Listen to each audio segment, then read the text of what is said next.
High everyone, welcome to my YouTube channel. आज मैले मासुको अचारको रेसिपी लिएर आएकी छु। यसको लागि सुरुमा मैले तोरीको दाना लिएँ, त्यसै गरी 5 फुरन लिएँ र धनिया र जिराको दानालाई लिएँ र मैले मरिच लिएँ र मैले सुप लिएँ, नेपाली सुप। त्यसै गरी टिमुला लिएँ। त्यसै गरी मैले लसुनलाई लिएँ केलाएर, त्यसपछि रातो खुर्सानी र अदुवालाई लिएँ। मसिनो गरी काटेकी छु मैले अदुवा र लसुनलाई। त्यसै गरी हामीलाई मासुलाई चाहिँ तोरीको तेल चाहिन्छ। तोरीको तेल भयो भने एकदमै मिठो टेस्ट आउँछ। र अघिको हाम्रो ड्राई मसलाहरूलाई भुट्छौँ हामी।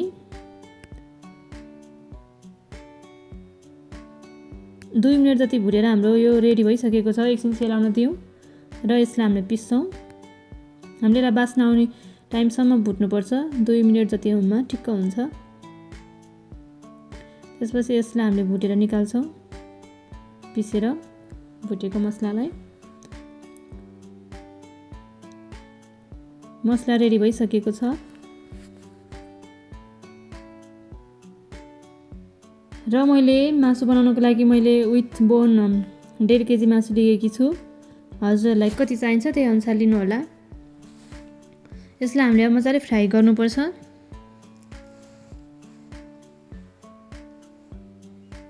रातो हुने गर्दासम्म फ्राई गरिराख्नुपर्छ हामीले यसलाई।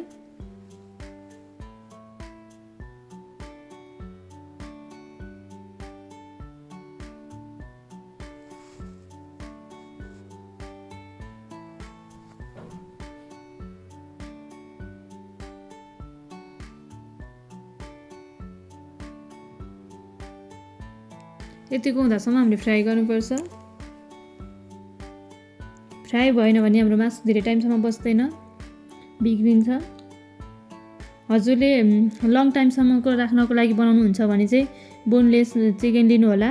चिकन अथवा जुनसुकै मासु लिनु हुँदा पनि, जस्तै खसीको मासु पनि हुन्छ, को पनि भन्छ अचार, सेम प्रोसेस हो।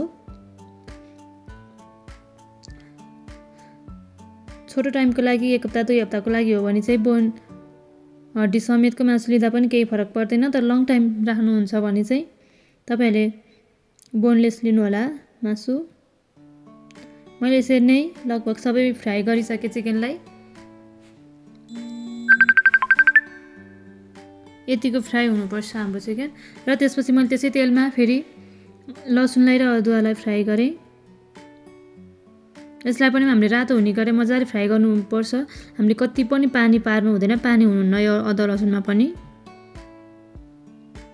अदुवा लसुनमा पानी भयो भने बिग्रिन्छ अचार।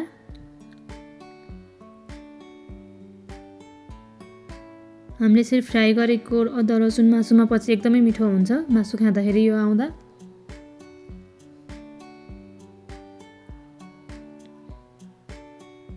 हामीले फ्राई गरेको अदुवा र लसुन यतिको फ्राई हुनुपर्छ। यतिको हुँदा ठिक्क भएको छ।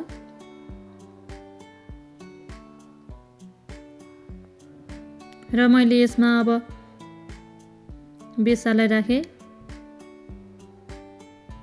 त्यसै गरी नुन राखेँ स्वाद अनुसार 1 चम्चा, 1 चम्चा र आधी। त्यसै गरी अघि हामीले पिसेर राखेको मसलालाई राख्छौँ। यस टाइममा चाहिँ ग्यास एकदमै लो हुनुपर्छ, नत्र भने मसलाहरू डढ्छ। एकदमै लो बनाएर अनि पकाउनुपर्छ। यसलाई धेरै पकाउनु पर्दैन, अलरेडी पाकेको भुटेको मसला हो। त्यसैले हामीले लो फ्लेममा चलाएर तेलमा मोल्छौँ मात्रै र हामीले मासुलाई राख्छौँ।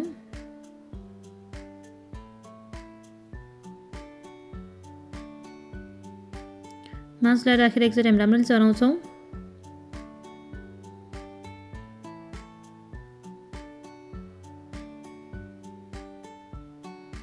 त्यसपछि हामीले मिट मसला राखेका छौँ। हजुरले गरम मसला, मिट मसला जे पनि राख्न सक्नुहुन्छ। त्यसले टेस्ट एकदमै मिठो आउँछ, मासु एकदमै मिठो अचार हुन्छ।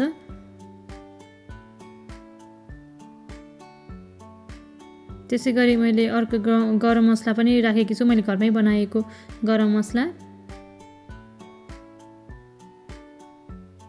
एकदमै मिठो हुन्छ यसरी गरम मसला राखेर बनाएको अचार।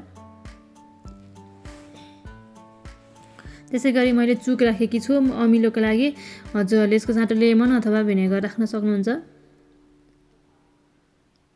र मैले 1 चम्चा चुक राखेर मजाले मोलेकी छु, फेरि चलाएकी छु।